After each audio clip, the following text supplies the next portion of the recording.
United. Both sides not doing very well at the moment, but someone who is doing very well is Thomas Tuchel and his Chelsea side. Another victory for him as well, and the Blues. Alongside me, Kevin Nolan, as well as Jamie O'Hara. Gents, I think we should just jump straight into it, don't we?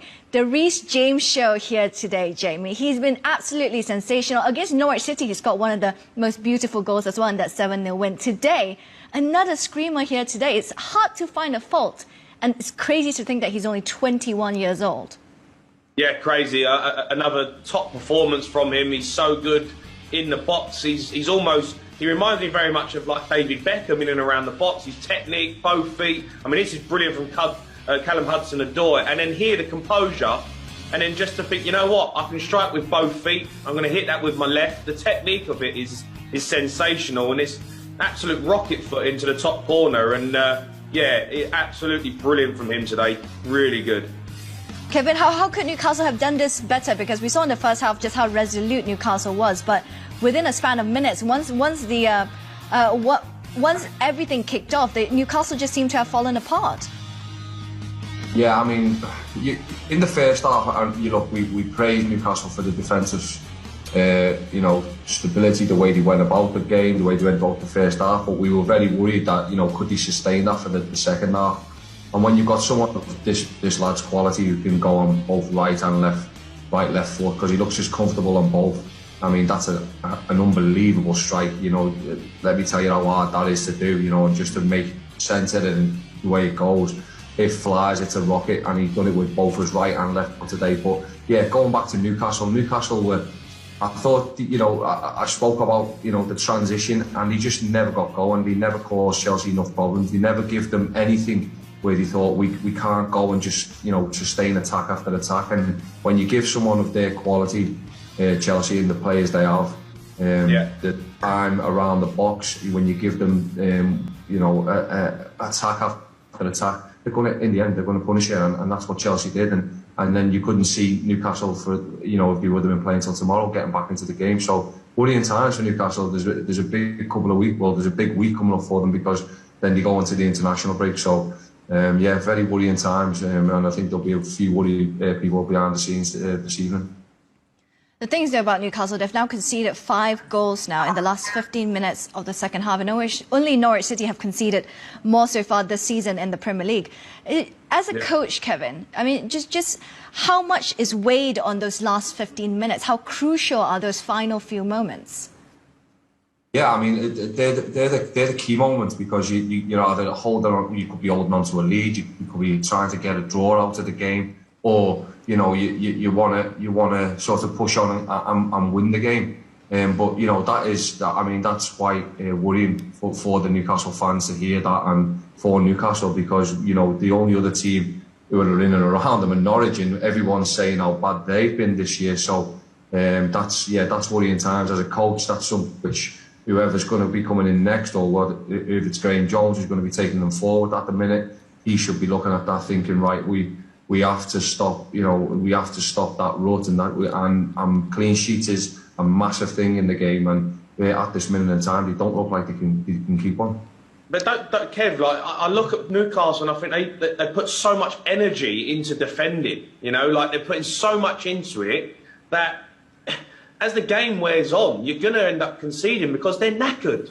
They're working so hard out of possession to try and stop teams from scoring, and then when they get the ball, they give it away. So then they're defending again. Then they win it back and they give it away again. In the end, that gets on top of you. So teams eventually will just break you down, and that's what you saw in the second half with Chelsea. Is you can't defend for 90 minutes. You have to try and come out and attack.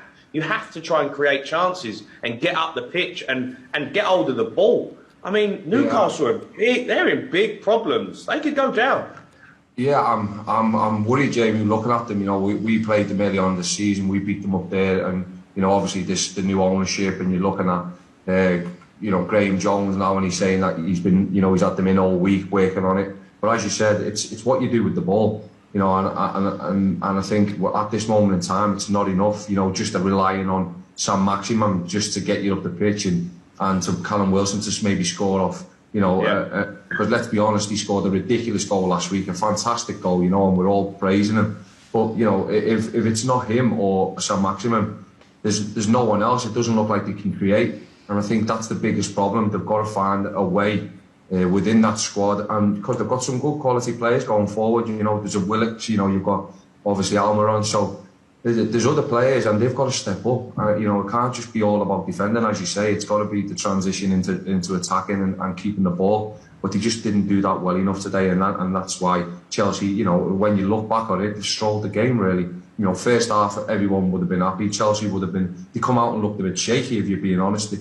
know, trying snatching at things and taking shots when they shouldn't have really, you know, should have made the extra pass. But for me, it was only a matter of time. And once they broke the deadlock, then it could, you know, if Chelsea would have went really after them, it could have been worse than 3, I think. Yeah, things do seem very bleak for Newcastle at the moment, but if there is a positive, Martin Dubravka is fit, based on what Graham Jones has said. He has been training, while today's game maybe have come a little bit too early for him, but he can be a huge positive going forward as well. That's a bit of a positivity, I guess, for Newcastle. But let's have a look at Carl Darlow there, who gave away that penalty here today. It's not the first time he's ever done that, and I don't think anyone would argue with this decision. This is just a clear penalty, isn't it, Jamie? Yeah, it's great movement from Havertz. You know, they're playing with confidence now, and I said that's what Chelsea needed to do: find the gaps, find them little key passes, and once they open the deadlock, all of a sudden, then the spaces started to appear. I mean, it's a stonewall penalty. He's been clever, Havertz. It's all about the run, but defensively, Lascelles getting off the back of him again, running in behind. I mean, they're miles off it, Newcastle. They're miles off it. You know, the new owners are coming in, and they want to put money into it, but they need to pick up some results with the squad of players that they've got. It's not good enough. You know, Kev talks about Norwich. These are as bad as Norwich. They get beat every week. It's not good enough. Nowhere near it. Well, just one final one from me then, because we do have to turn our attention over to the Spurs-Manchester United game. Kevin, I mean, at this point, Newcastle is in a bit of a mess. We know that they are going through this sort of rebuilding phase with the new owners. How quickly do they need to get a permanent manager? How risky is it the longer that you wait for that permanent manager? Because an interim manager can't really stamp their style in. It's really more about damage limitations. And the tough fixtures until January is pretty crazy. They can't do anything in the market until the January window opens. Do they have to really press the urgent button on finding a permanent manager, Kevin? Yeah, I think they need someone who's going to direct the club in the right way. But I think the biggest thing about this is that I think they got in, and I don't think they really thought they were going to get in as quickly as they did. So I don't think they've had a plan from when they got in, from day one. So now they're sort of trying to play catch up. And I think what the most important thing is now is they get the plan right.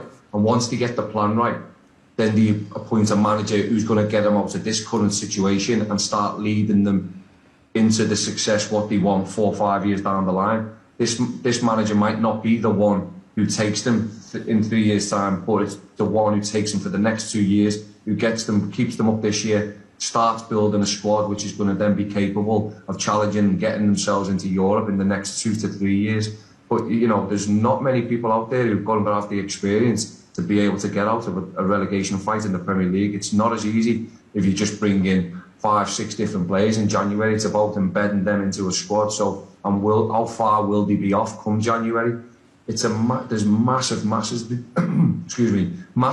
decisions to be made at the club in the next coming weeks. But the appointment of a permanent manager has got to be the right one. You can't just think because they've had a good, you know, and they've got a good CV abroad, or they're a big name that's going to come in and change things right away. That doesn't happen, certainly not in the Premier League. And when with not being able to buy anybody until January, I mean, who's going to go to a bottom 3 club, Jamie? You know yourself, it's tough. You're not going to get the top players from the Premier League. Maybe boys. Don't you start shouting about our boss, you.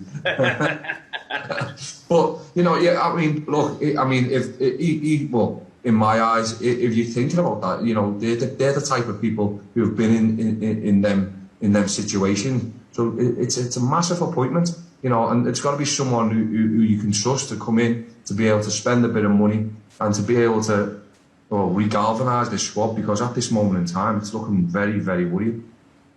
Yeah, it does look like it's going to get worse for Newcastle before it gets better, isn't it? But thanks, gents, for joining us here on the show. It's been absolutely fantastic having you both. Unfortunately, it's not a day for Newcastle here today. But Jamie's going to be staying on for the next one as we say goodbye to Kevin. So thanks again to both our gents for this one. And to our viewers at home, though, don't go anywhere. The big one is coming up in 15 minutes or so. Plenty to look forward to with Jamie O'Hara once again, as well as Michael Brown. For all your match highlights, for all the key moments, AstroGo is where you want to be. Till next time, my name is Michelle. Bye-bye.